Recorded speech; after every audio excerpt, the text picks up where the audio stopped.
किसी भी व्यक्ति के लिए शिक्षा उतनी ही जरूरी है जितना रोटी, कपड़ा और मकान। लेकिन क्या हो जब अपने राजनीतिक लाभ के लिए दो पार्टियां या दो नेता आमने सामने आ जाएं?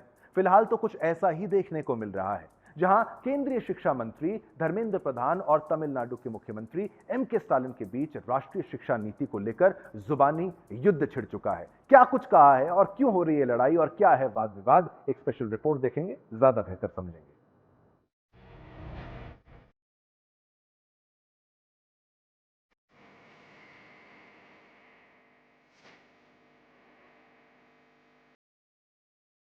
राजनीति में पक्ष विपक्ष के बीच विरोध ना हो, ऐसा तो कभी हुआ नहीं है। लेकिन अगर वो विरोध देश के भविष्य को प्रभावित करे, तो फिर उस पर विचार करना बेहद जरूरी हो जाता है।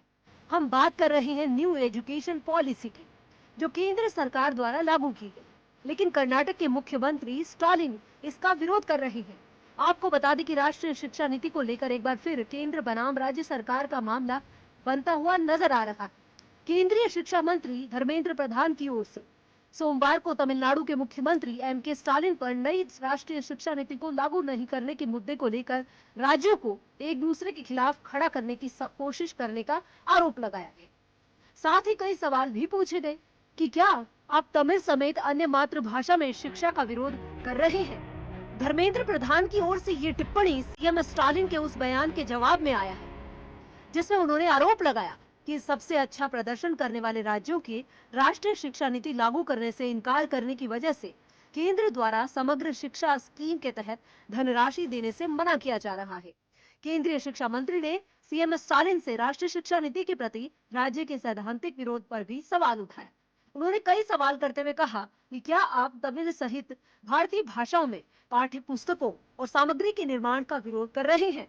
क्या आप राष्ट्रीय शिक्षा नीति के समग्र, न्याय संगत, बहुविषयक, भविष्योन्मुखी और समावेशी ढांचे के विरोध में।